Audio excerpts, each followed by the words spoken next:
Ever have a brilliant idea but struggle to explain the vibe? In this video, we'll show you how to master the art of mood boarding to bring your creative vision to life.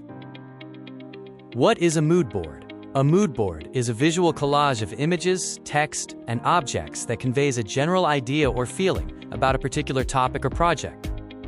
Mood boards are used at the start of any project to align stakeholders, explore themes, and establish a clear visual direction quickly. There's two types of mood boards: physical and digital.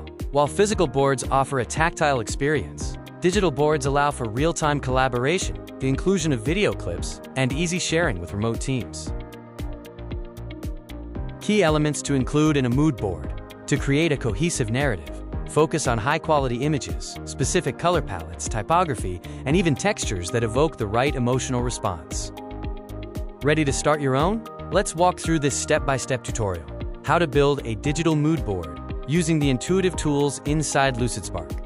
First, open a new Lucidspark board and select a template or start with a blank canvas. Use the image or stock photos search tool to find and pull in inspiration directly onto the canvas.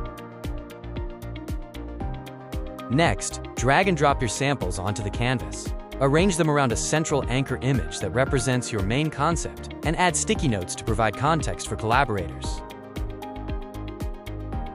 Finally, share your board with your team to gather feedback. Use emoji reactions or the voting tool to quickly reach a consensus on the project's visual direction. Now you're ready to turn your abstract ideas into a concrete plan. Head over to Lucidspark and start building your first mood board today.